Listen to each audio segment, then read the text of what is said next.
السلام عليكم ورحمة الله وبركاته. ازيكم يا جماعة؟ عاملين ايه؟ يا رب تكونوا بخير. احنا نزلنا فيديو امبارح بتاع الحواوشي. النهاردة هنعمل حاجة حلوة بقى وبسيطة كده في البيت، علشان خاطر عيالنا برضك مش هنشتريها من بره.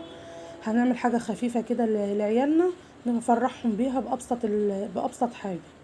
دلوقتي احنا عندنا، لو عندنا لفة جلاش في البيت اهيت باقي عندنا لفة جلاش، وعندنا المكسرات بتاعتنا اهيت زي ما انتوا شايفين. ولو عندك شويه كنافه باقيين من رمضان كده متفرفتين وحطاهم في الفريزر اهو. عندنا شويه الكنافه هم. هنعمل ايه دلوقتي؟ هنحط المكسرات بتاعتنا كده اهو، وهنحط عليها حته كنافه من اللي احنا مفرفتينها اهو. وهنلف ايه؟ هنلف صوابع كده زي ما هو معمول في الصينيه كده اهو، زي ما انتوا شايفين كده. هنلفه في الصينيه، وهنعمل كله بالنظام ده بالحركه دي اهو، زي ده اهي كده. هنلف وهنعمل كده، وبعد كده هوريكم هنعمل ايه. هخلص لف الجلاش ده وهوريكم بعد كده. صينيه الجلاش بتاعتنا اهي بعد ما خلصت، شوفوا المنظر. وعايزين تقطعوها دلوقتي تقطعوها بعدين تقطعوها، بس الافضل ان انتوا تقطعوها ايه قبل ما تدخلوها الفرن. ماشي. دلوقتي احنا عندنا ايه، ممكن تجيبي سمنه عاديه من الدكان زي روابي او اي سمنه. لو عندك زبده فلاحي ممكن تعملي بيها. انا عندي زبده فلاحي، هي دي اللي هنحطها ايه على الجلاش اهو. دي الزبده الفلاحي هنرشها على الجلاش كده اهو، هيبقى طعمه خطير بالزبده الفلاحي اهو. رشينا على كله اهو. خلينا الزبده تدخل في كل الصينيه، وهنروح حاطينه ايه في الفرن على درجه حراره متوسطه، ونسيبه يستوي ايه براحته.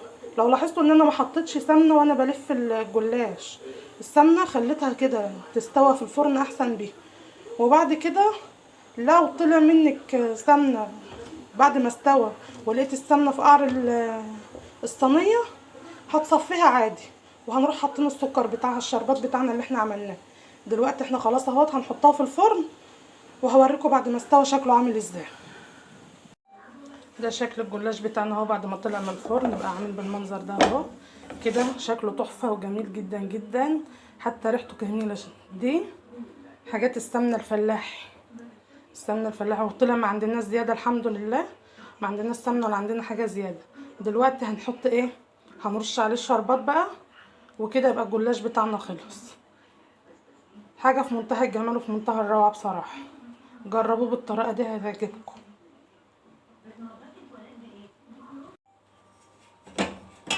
ادي الشربات بتاعنا اهو بعد ما خلص اهو. هنحطه بقى على الجلاش بتاعنا اهو.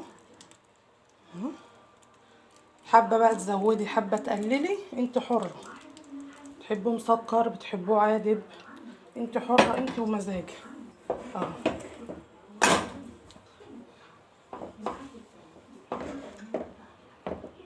بصوا الجمال، بصوا الحلاوه لما تحط عليه الشربات السكر بتاعنا.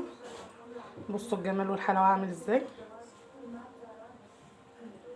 احلى صينيه جلاش ممكن تعمليها في اسرع وقت، تفرحي بيها عيالك وانتوا قاعدين. دايما العيال عندنا والاطفال عندنا بيحبوا، عايزين على طول حاجه حلوه، عايزين حاجه حلوه. ادي احنا عملنا حاجه حلوه بحاجات بسيطه في البيت، وما كلفناش نفسنا حاجه، وخلصت على طول، وعيالك هيبقوا فرحانين وهياكلوا. وبالهنا والشفا.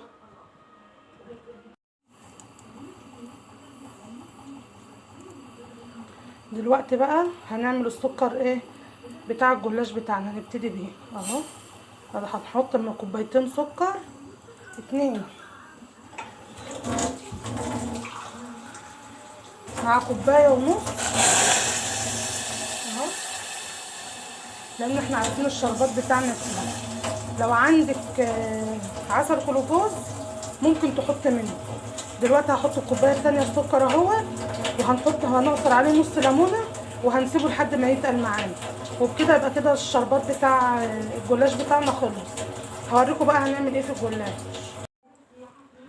ادي الجلاش بتاعنا اهو بعد ما خلص. ايه رايكم؟ بالهنا والشفا، جميل جدا.